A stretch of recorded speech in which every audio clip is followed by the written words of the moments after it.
Welcome students, welcome to your online study classes. Students, in this video we will discuss the part 4 for the exercise questions of NCERT. Students ये session है class 9th के लिए subject science physics chapter 8 गति motion. Students इस chapter के पाठगत प्रश्न उत्तरों में हमने पिछले 3 भाग कर लिए हैं। अब ये चौथा भाग हम इस वीडियो में इस सेशन में समझेंगे। तो आइए स्टूडेंट्स हम इसे विस्तार से समझते हैं। स्टूडेंट्स यहाँ पर देखिए एक प्रश्न है, मैं आपके लिए प्रश्न पढ़ देता हूँ। किसी वस्तु के एक समान व असमान गति के लिए समय दूरी ग्राफ की प्रकृति क्या होगी? तो आपके पास 5 सेकंड्स हैं, ज़रा सोचिए। तो आइए स्टूडेंट्स इसका आंसर जानते हैं। आंसर है इसका कि एक समान गति के लिए ग्राफ का स्वरूप एक सरल रेखा में होगा, जबकि असमान गति के लिए यह वक्र रेखा में होगा। सरल रेखा इस तरीके से और वक्र ऐसे, ये वक्र है, ये भी वक्र है। तो ये दोनों वक्र रेखा, ये है सरल रेखा, यानी कि समान गति की ग्राफ इस प्रकार से हो सकता है और असमान गति का ग्राफ इन दोनों में से कोई भी प्रकार हो सकता है। तो स्टूडेंट्स आगे बढ़ते हैं। ये आपने अच्छी प्रकार से समझ लिया है। आगे बढ़ते हैं। प्रश्न 2 है, ध्यान से पढ़ेंगे और फिर 5 सेकंड इसका आंसर खुद सोचेंगे और 5 सेकंड्स के बाद मैं इसका आंसर आपको बता दूंगा, फिर हम उस पर डिस्कशन करेंगे। देखिए क्वेश्चन में पढ़ देता हूँ। किसी वस्तु की गति के विषय में आप क्या कह सकते हैं जिसका दूरी समय ग्राफ समय अक्ष के समांतर एक सरल रेखा है? सोचिए ज़रा।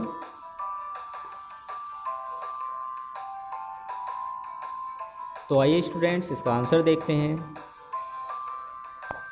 देखिए इसका आंसर है यदि समय दूरी ग्राफ समय अक्ष के समांतर है। आइए साथ के साथ इसे देखते भी चलते हैं। इस प्रकार से समय दूरी ग्राफ बनता है, यानी कि यहाँ आपको दूरी और यहाँ पर समय, एक्स अक्ष पर समय और वाई अक्ष पर दूरी। तो ये समय दूरी ग्राफ है और उन्होंने कहा है कि ये ग्राफ समय अक्ष के समांतर है। इसका अर्थ है कि वस्तु की स्थिति में समय के साथ कोई परिवर्तन नहीं हो रहा है, यानी कि वस्तु विराम अवस्था में है। देखिए मान लीजिए वो इस तरीके से समय अक्ष के समांतर है। यहाँ 0, 10, 20, अब मान लीजिए समय तो बढ़ता जा रहा है, 5 सेकेंड, 10 सेकेंड, 15, 20, लेकिन वस्तु मूल बिंदु से 20 मीटर की दूरी पर स्थित है। उसकी स्थिति में कोई भी परिवर्तन नहीं हो रहा है।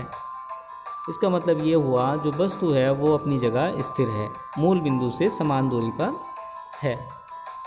तो यानी कि वो जो वस्तु है वो विराम अवस्था में होगी। यही इसका आंसर है। आइए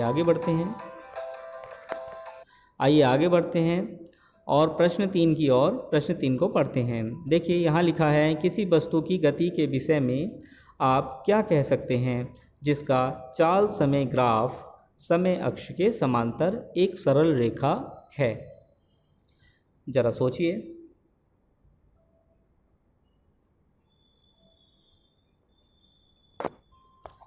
तो आइए स्टूडेंट्स इसका आंसर देखते हैं।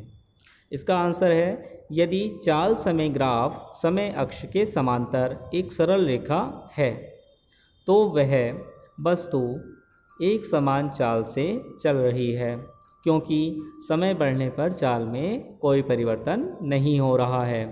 तो आइए इसे हम समझते हैं। मान लीजिए इस प्रकार से ये ग्राफ है जो कि चाल समय ग्राफ है। ये मूल बिंदु और यहाँ पर समय, और वाई अक्ष पर होगी चाल। तो वाई अक्ष पर हम चाल बना देते हैं। यहाँ पर चाल लिख देंगे। तो स्टूडेंट्स यहाँ पर कुछ एक मिनट रुकिए ज़रा।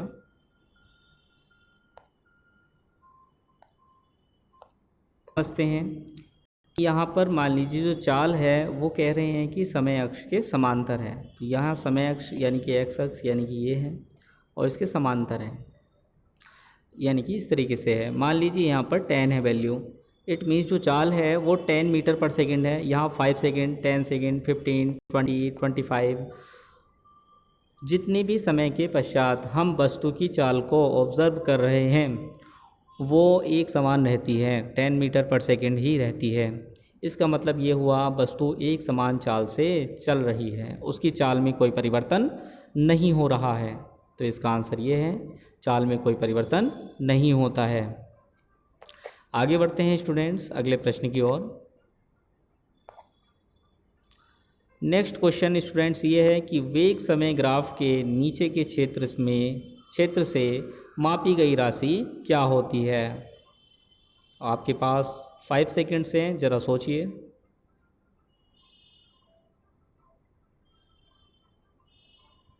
आइए स्टूडेंट्स इसका आंसर जानते हैं। आंसर है कि समय वेग ग्राफ के अंतर्गत क्षेत्रफल से हम वस्तु के द्वारा निश्चित समय में तय की गई दूरी को नाप सकते हैं। देखिए स्टूडेंट्स, मान लीजिए ये आपके पास यहाँ पर एक ग्राफ है और उस ग्राफ में ये कोई वेग इस प्रकार से है।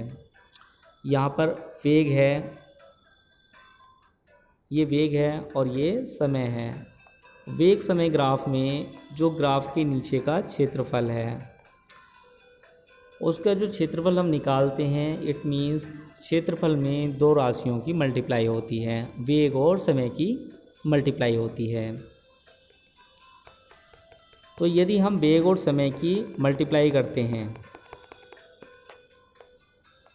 इट मीन्स वेग मल्टीप्लाई समय इक्वल्स टू, अब देखिए वेग क्या होता है, वेग बराबर विस्थापन बटे समय होता है। तो समय की वेग से मल्टीप्लाई करने पर हमें प्राप्त होगा विस्थापन। तो इसका मतलब ये हुआ जो वहाँ पर हम माप पाएंगे वो होगा विस्थापन।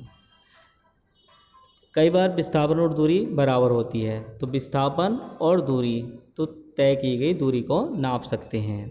वैसे इसका सही आंसर होगा विस्थापन। तो यहाँ टाइपिंग एरर मान करके उसमें आप विस्थापन लिखें। तो स्टूडेंट्स यहाँ पर इस क्वेश्चन में अगर वो दूरी लिखते हैं तो भी ठीक है और विस्थापन लिखते हैं तो भी ठीक है। वैसे जो बेटर है वो विस्थापन है, वो रीज़न मैंने आपको बता दिया है। आगे बढ़ते हैं। तो स्टूडेंट्स ये क्वेश्चन यहीं तक थे और अगली वीडियोज़ में हम अगले पाठगत प्रश्नोत्तर के बारे में जानेंगे। तो इस वीडियो को यहीं तक रखते हैं। जय हिंद, जय भारत।